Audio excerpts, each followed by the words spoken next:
नाज़रीन मोहतरम अस्सलामु अलैकुम वरहमतुल्लाहि वबरकातुहू। कैसे आप सब? उम्मीद है कि खैरियत से होंगे।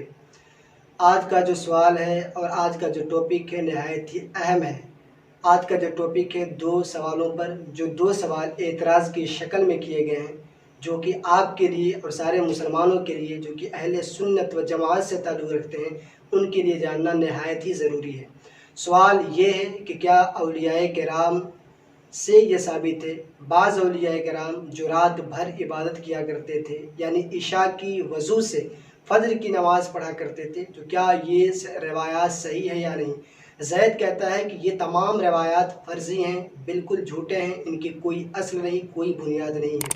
ये उसका एतराज़ है। इसलिए ये मुमकिन ही नहीं है कि कोई शख्स सालों साल, किसी के बारे में आता है कि 40 साल, किसी के बारे में 10 साल, किसी के मुतालिक कहा जाता है कि 15 साल इन्होंने इशा के वज़ू से फ़ज्र की नमाज़ पढ़ी है। तो किसी इंसान के लिए क्यों कर मुमकिन हो सकता है कि सालों साल जगता रहे और सोए नहीं? दूसरा एतराज़ यह है कि अगर वो लोग जगे तो तहज्जुद क्यों नहीं पढ़े, और अगर तहज्जुद पढ़े तो फिर सोए क्यों नहीं? ये उसका एतराज़ है, जो कि आपके लिए और सभी के लिए जानना नहायत ही ज़रूरी है।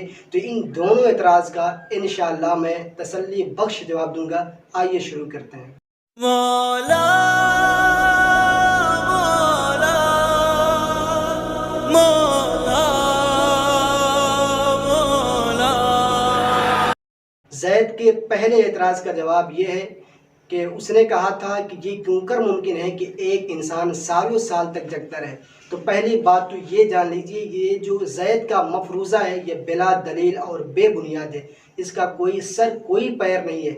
इसलिए कि मुमकिन है कि जो औलिया किराम रात में इबादत किया करते थे, शब बेदारी किया करते थे, दिन में कुछ वक्त लेट लिया रहते हों, दिन में कुछ वक्त सो लिया करते हों, तो दिन में कुछ वक्त सो लेना रात में जगने को मुनाफी नहीं है। यानी ऐसा मुमकिन है कि आप दिन में कुछ सोकर रात भर जग सकते हैं, या तिहाई रात जग सकते हैं, आधी रात जग सकते हैं, बल्कि मुकम्मल रात आप जग सकते हैं। इसमें कोई बैद नहीं, और ऐसा होता भी है। हम और आप अगर दिन में सो करके रात में अगर जग के कोई काम करें तो ये बिल्कुल कर सकते हैं। लिहाजा ज़ैद का ये समझना कि सालों साल जगे रहते दिन में और रात में, ये बिल्कुल उसका ख्याल गलत और बेबुनियाद है। उसे दीन की समझ हासिल करनी चाहिए, औलिया किराम से मोहब्बत हासिल करनी चाहिए। इसका दूसरा जवाब यह है कि औलिया किराम की ये आदात करीमा यही तो करामत है, और करामत तो कहते ही उसे हैं जो अक्ल के ख़िलाफ़ हो, जिसका फ़ैसला अक्ल ना कर सके, अक्ल से बाला तर हो। तो रात भर जग कर इबादत करना, तो ये समझिए कि उनकी एक करामत है। दूसरा एतराज़ था कि वो लोग तहज्जुद की नमाज़ क्यों नहीं पढ़ते थे, और अगर पढ़ते थे तो तहज्जुद के लिए सोना ज़रूरी है। जी हाँ, नमाज़ तहज्जुद के लिए सोना ज़रूरी है। तो अब वो औलियाए किराम अगर रात इशा के वज़ू से फ़ज्र की नमाज़ पढ़ते थे तो तहज्जुद की नमाज़ कब पढ़ते थे?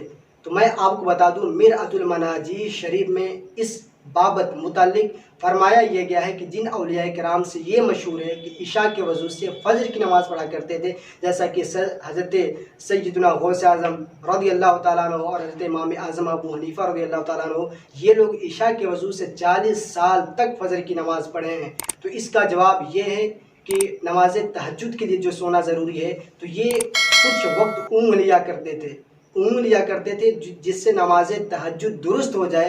लिहाजा इनका ऊँघना ये नमाज तहज्जुद के दुरुस्त के लिए काफ़ी था। तो ये नमाज तहज्जुद भी पढ़ा करते थे, और उसी वजू से, चूँकि इनका वज़ू टूटता नहीं था इसलिए कि सोते नहीं थे। आप जानते हैं कि मसला यह है कि कोई शख्स बैठे बिठाए, झोंके मारे या झपकी खाए, ऊँघे तो उससे वज़ू नहीं टूटता है। तो बेला तमसील ऐसे ही वो लोग भी किया करते थे, ऊँघ लिया करते थे, ताकि जिससे सोना भी हो जाए और वज़ू भी न टूटे, जिससे उनका तहज्जुद भी सही हो जाए और नमाज फ़ज्र के लिए वो उनका वज़ू भी कारआमद हो सके। तो खुलासा ये निकला कि अगर इस तरह के कोई लोग वाहियात फैलाते हैं और प्रोपेगेंडा करते हैं कि औलिया किराम से ऐसी कोई बात साबित नहीं, दरअसल वो औलिया किराम के मुनकिरीन में से हैं और औलिया किराम के गुस्ताख में से हैं। उनसे आप बाइकाट करें या उनको अच्छी तरह समझाएं। रब ताला की बारगाह में दुआ है कि तमाम मुसलमानों को हिदायत दे और हम सबको इहदिना सिरातल मुस्तकीम पर गामज़न फरमाए। मौला।